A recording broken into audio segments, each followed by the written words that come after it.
ಆದ್ರೆ ನಾನು ಆ ಮನೆಗೆ ಹೇಗ್ ಬರ್ಲಿ? ನೋಯಿಂಗ್ ದ ಫ್ಯಾಕ್ಟ್ ಆ ಮನೇಲಿ ಎಲ್ಲಾ ಪ್ರಾಬ್ಲಮ್ಸ್ಗೆ ಕಾರಣ ನಾನು ಮತ್ತೆ ನಮ್ ಚಿಕ್ಕಮ್ಮ ಅಂತ. ಶಟಪ್ ನಂದು. ಪ್ರತಿ ಸಲ ನೀನ್ ಬ್ಲೇಮ್ ಮಾಡ್ಕೊಳ್ಳೋದನ್ನ ನಿಲ್ಸು. ಕಾವ್ಯ ಬಗ್ಗೆ ನಂಗೆ ಗೊತ್ತಿಲ್ಲ, ಆದ್ರೆ ನೀನ್ ಯಾವ ಪ್ರಾಬ್ಲಮ್ಸ್ಗೂ ಕಾರಣ ಅಲ್ಲ, ಗೊತ್ತಾಯ್ತಾ?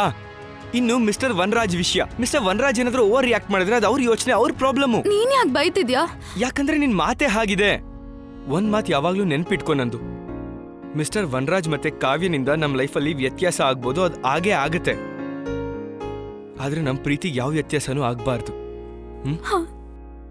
ನಾನ್ ಚಿಕ್ಕಮ್ಮಂಗ್ ಫೋನ್ ಮಾಡ್ತೀನಿ ಅಂಡ್ ಐಲ್ ಟ್ರೈ ದಟ್. ಅವ್ರು ಬಂದು ನನ್ ಜೊತೆ ಇರೋ ಹಾಗೆ. ಅಲ್ಲಿ ಇನ್ನೂ ಪ್ರಾಬ್ಲಮ್ ಆಗೋದು ನನಗಿಷ್ಟ ಇಲ್ಲ, ಸ್ಪೆಷಲಿ ಅನು ಆಂಟಿಗೆ. ಇದು ನೀನು ಮತ್ತೆ ನಿನ್ ಚಿಕ್ಕಮ್ಮನ ನಡುವೆ ಇರೋ ವಿಷಯ. ಇದರಲ್ಲಿ ನಾನು ಏನೂ ಮಾತಾಡಲ್ಲ. ನಾನು ಹೇಳೋದಿಷ್ಟೇನೆ. ನಿಂಗೇನಾದ್ರೂ ಅನ್ಸಿದ್ರೆ ನಿಂಗೆ ಮನ್ಸಾದ್ರೆ ಮನೆಗೆ ಬಂದ್ಬಿಡು. ನನ್ನನ್ನೆಲ್ಲ ಅಂದ್ರೂ ನಿಮ್ ಚಿಕ್ಕಮ್ಮನ ನೋಡೋದಕ್ಕೆ. Okay, thank you. ಲಾಲ್. ಮೀಟು ಲಾಲ್. ಹರೇ ಕೃಷ್ಣ.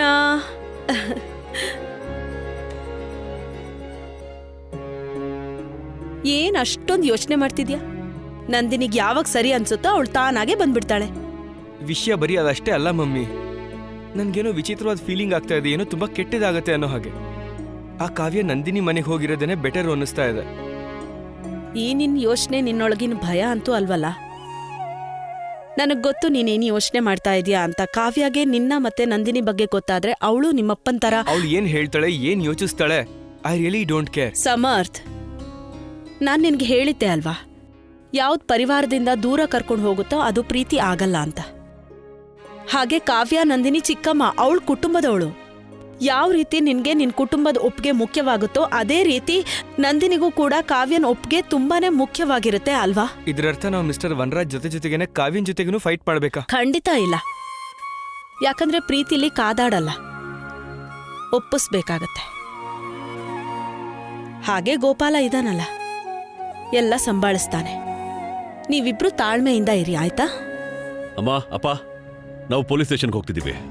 ಆ ಮನುಷ್ಯನ ಮೇಲೆ ಎಂತ ಕೇಸ್ ಹಾಕಿ ಅಂದ್ರೆ ಅವನ್ ಜೀವನ ಪೂರ್ತಿ ಜೈಲಿಂದ ಆಚೆ ಬರಬಾರ್ದು. ಹಾ, ಅಂತವ್ರನ್ನ ಬಿಟ್ಬಿಟ್ರೆ ಅವ್ರಿಗೆ ಇನ್ನೂ ಧೈರ್ಯ ಜಾಸ್ತಿ ಆಗ್ಬಿಡುತ್ತೆ. ಕಾವ್ಯ, ಈ ನೀರಿಟ್ಕೊಳ್ಳಿ. Thank you. Thank you. Welcome. Police ಸ್ಟೇಷನ್ಗೆ ಹೋಗ್ತಿದ್ದೀರಾ? ಕಾವ್ಯನ್ ಜೊತೆಲಿ ಒಬ್ಬ ಹುಡುಗಿ ಇದ್ರೆ ಚೆನ್ನಾಗಿರುತ್ತೆ. ಆ ನಂದಿನಿನ್ನು ಕರ್ಕೊಂಡು ಹೋಗಿ. ಇಲ್ಲಮ್ಮ, ಅವಳು ನಮ್ ಜೊತೆ ಬರೋದು ಬೇಡ. ಅವಳು ನಮ್ ಜೊತೆ ಬರೋದು ಬೇಡ, ಈ ಮನೆಗೆ ಯಾವತ್ತು ಬರೋದು ಬೇಡ. ಹೀಗ್ಯಾಕೆ ಹೇಳ್ತಿದ್ಯಾ? ಏನಾದ್ರೂ ನಡೀತಾ? ಅತ್ತೆ ಮಾವ, ಇದ್ರ ಬಗ್ಗೆ ಆಮೇಲೆ ಮಾತಾಡೋಣ ನಿಧಾನವಾಗಿ. ಆಮೇಲೆ ಯಾಕೆ? ಈಗೇನ್ ರಾಹುಕಾಲ ನಡೀತಿದ್ಯಾ? ನಾನು ಇವಾಗ್ಲೇ ಎಲ್ಲ ತಿಳ್ಕೋಬೇಕು. ಅಕ್ಕ, ನೀನ್ ಕೋಪ ಮಾಡ್ಕೋಬೇಡ. ನಿನ್ ಕೋಪ ತಣ್ಣಗ್ ಮಾಡೋಕೆ ನಾನು ಇಲ್ಲಿರ್ಬೇಕಾಗಿ ಬಂದೈತೆ. ಸುಮ್ನಿರೋ ರಾಮು. ಏನಾಯ್ತು? ನಂದಿನಿ ಅಂತದೇನ್ ಮಾಡಿದ್ಲು? ನಂದಿನಿಯಿಂದ ಏನಾದ್ರೂ ತಪ್ಪಾಗಿದ್ಯಾ? ಅವಳು ಮಾಡಿರೋ ಕೆಲ್ಸಕ್ಕೆ ತಪ್ಪು ಅನ್ನೋದು ಒಂದು ಸಣ್ಣ ಪದ ಆಗುತ್ತೆ ಕಾವ್ಯ.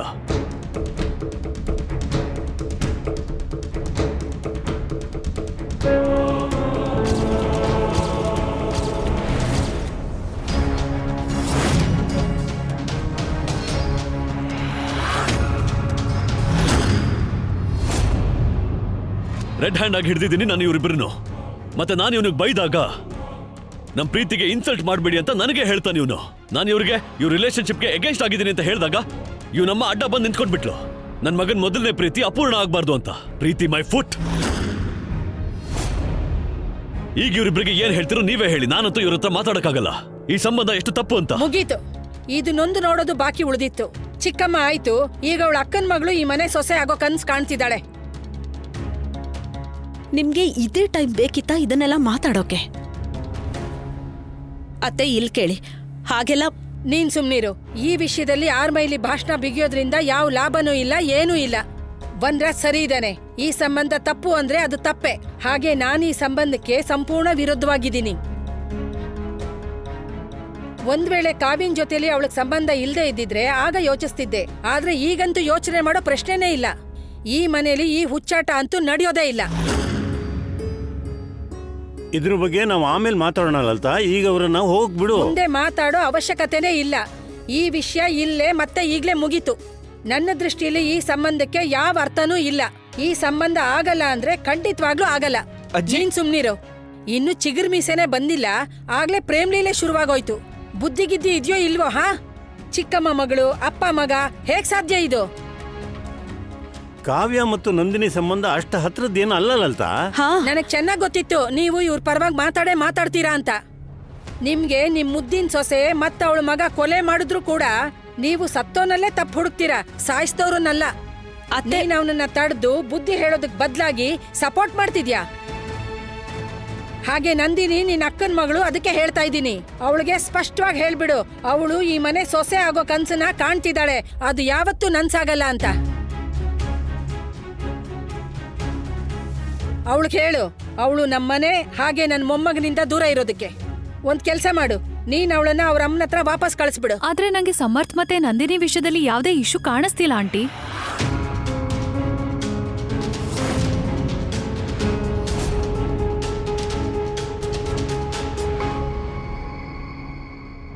ಸಾರಿ ಆಂಟಿ, ಸಾರಿ ವನರಾಜ್. ಆದ್ರೆ ಸಮರ್ಥ್ ಮತ್ತೆ ನಂದಿನಿ ಸಂಬಂಧನ ಕೇಳಿ ನನಗ್ ಶಾಕ್ ಅಂತೂ ಆಗಿದೆ, ಆದ್ರೆ ಬೇಜಾರಾಗ್ಲಿಲ್ಲ.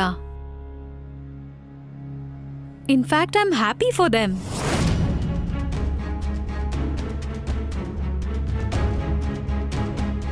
ಕಾವ್ಯ ನೀನ್ ಇದ್ ಹೌ ಒಬ್ರು ಪ್ರೀತಿನ ನಾವ್ ಅರ್ಥ ಮಾಡ್ಕೊಳ್ಳಿಲ್ಲ ಅಂದ್ರೆ ಯಾರು ಅರ್ಥ ಮಾಡ್ಕೋತಾರೆ ವಿ? ನಂದಿನಿ ಚಿಕ್ಕಮ್ಮನ್ ಹಾಗೆ ಯೋಚನೆ ಮಾಡಿದ್ರು ಸಮರ್ಥಲ್ಲಿ ಯಾವ್ದೇ ಕೊರತೆ ಕಾಣಿಸ್ತಿಲ್ಲ. ಮತ್ತೆ ಸಿಮಿಲರ್ಲಿ ನಂದಿನಿಯಲ್ಲೂ ಯಾವ್ದೇ ಕೊರತೆ ಇಲ್ಲ. In fact I think they are made for each other. They are so compatible. ಎಲ್ಲದಕ್ಕಿಂತ ದೊಡ್ಡದಾಗತ್ತಾ ಕಾವ್ಯ? ಸಾರಿ ಟು ಸೇ,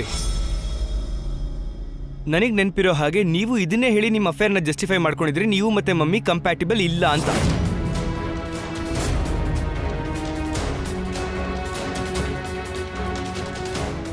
ಮಮ್ಮಿ ಹೇಳ್ತಾರೆ ಪ್ರೀತಿ ಸೆಲ್ಫಿಶ್ ಆಗಿರಲ್ಲ ಅಂತ. ಅದರಿಂದ ನನ್ನ ಮತ್ತೆ ನಂದಿನಿ ಸಂಬಂಧಕ್ಕೆ ನಿಮ್ಮೆಲ್ಲರ ಅಪ್ರೂವಲ್ಲು ಮುಖ್ಯ ಆಗತ್ತೆ. ಬಟ್ ದಾಟ್ ಡಸಂಟ್ ಮೀನ್ ನಂಗೆ ನಿರ್ಧಾರ ತಗೊಳ್ಳೋ ಹಕ್ಕಿಲ್ಲ ಅಂತ. I am independent now.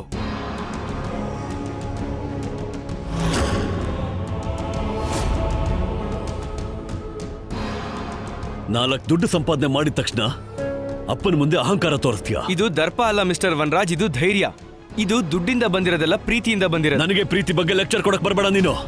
ನಿನ್ ನಾನ್ಸೆನ್ಸ್ನೆಲ್ಲ ತಡ್ಕೋತಿದ್ದೀನಿ ಅಂದ್ರೆ ಅದರ ಅರ್ಥ ನೀನ್ ನನ್ನ ಪೇಷನ್ಸ್ ಟೆಸ್ಟ್ ಮಾಡ್ಬೋದು ಅಂತಲ್ಲ. ನೀವು ನನ್ನ ಪೇಷನ್ಸ್ ನನ್ನ ವೀಕ್ನೆಸ್ ಅಂತ ತಿಳ್ಕೋಬೇಡಿ. ಸಮರ್ಥ್, ನೀನು ಒಳಗಡೆ ಹೋಗಪ್ಪ.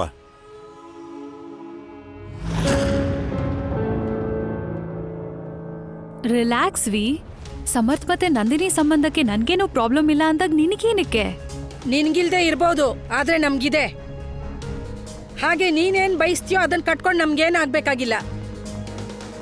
ನಮ್ಗೆ ಈ ಸಂಬಂಧ ಇಷ್ಟ ಇಲ್ಲ, ಮಾತ್ ಮುಗೀತು. ಆದ್ರೆ ಯಾಕೆ?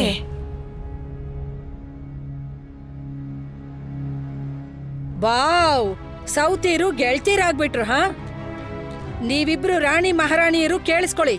ಈ ಮನೆಗೆ ನಾನ್ ಹಿರಿಳು, ಹಾಗೆ ನನ್ನ ಮೊಮ್ಮಗನಿಗೆ ಎಂತ ಹೆಂಡತಿನ ತರಬೇಕು ಅಂತ ನಿರ್ಧಾರ ನಾನ್ ಮಾಡ್ತೀನಿ.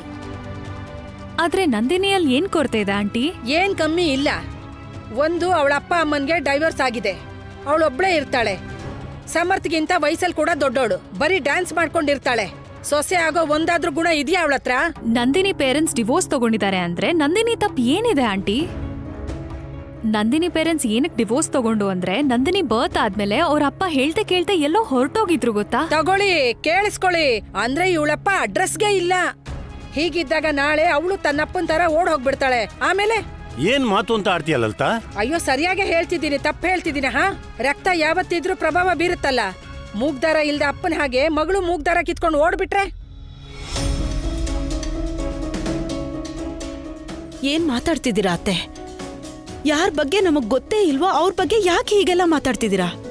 ಹಾಗೆ ನಂದಿನಿ ಅಪ್ಪ ಅಮ್ಮನ್ ಡಿವೋರ್ಸ್ ಆಗಿದೆ, ಅದ್ರಲ್ಲಿ ತಪ್ಪೇನಿದೆ?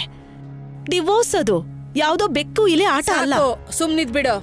ಈಗ ನನ್ಗೆ ಡೈವರ್ಸ್ ಬಗ್ಗೆ 8 ಮೈಲಿ ಭಾಷಣ ಕೇಳೋಕ್ ಇಷ್ಟ ಇಲ್ಲ. ಅತ್ತೆ, ಅಯ್ಯೋ, ಡೈವರ್ಸ್ ಎಂತ ಕಿಡಿ ಅಂದ್ರೆ ಅದರಿಂದ ನಗ್ನಗ್ತಾ ಇರೋ ಮನೆ ಕೂಡ ಸುಟ್ಟೋಗ್ಬಿಡುತ್ತೆ. ಅದಕ್ಕೆ ನಾನು ಇಲ್ಲಿವರೆಗೂ ನಿನ್ನ ಮತ್ತು ವನರಾಜ್ ಡೈವರ್ಸ್ಗೆ ವಿರುದ್ಧವಾಗಿದ್ದೀನಿ.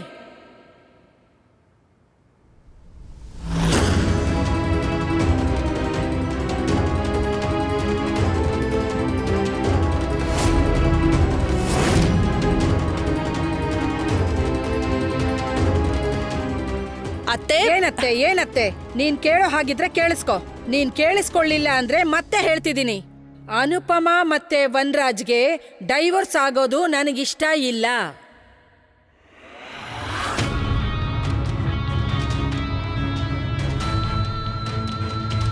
ನಿನಗೇನಾದ್ರೂ ಬೇಜಾರಾದ್ರೆ ಆಗ್ಲಿ ಬಿಡು, ಆದ್ರೆ ಇದೇ ಸತ್ಯ.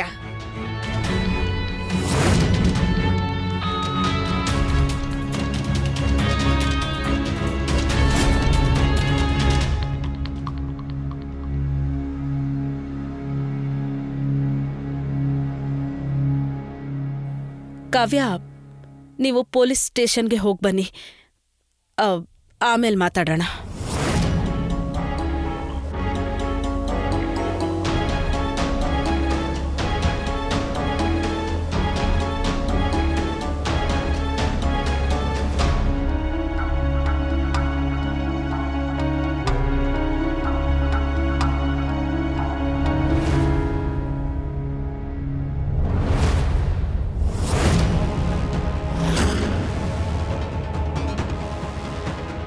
ಪ್ರೀತಿ ಮಾಡೋದಕ್ಕೂ ಮುಂಚೆ ಯೋಚನೆ ಮಾಡ್ಬೇಕಾಗಿತ್ತು ನೀನು. ಇವಳು ಕಾವ್ಯನ ಮಗಳ ಸಮ ಅಂತ. ಈ ಹುಡುಗಿ ನನಗೆ ಸ್ವಲ್ಪನೂ ಇಷ್ಟ ಇಲ್ಲ. ಈ ಹುಡುಗಿ ಜೊತೆ ನಿನ್ನ ಮದುವೆ ಯಾವತ್ತೂ ನಡೆಯಕ್ಕೆ ಸಾಧ್ಯ ಇಲ್ಲ.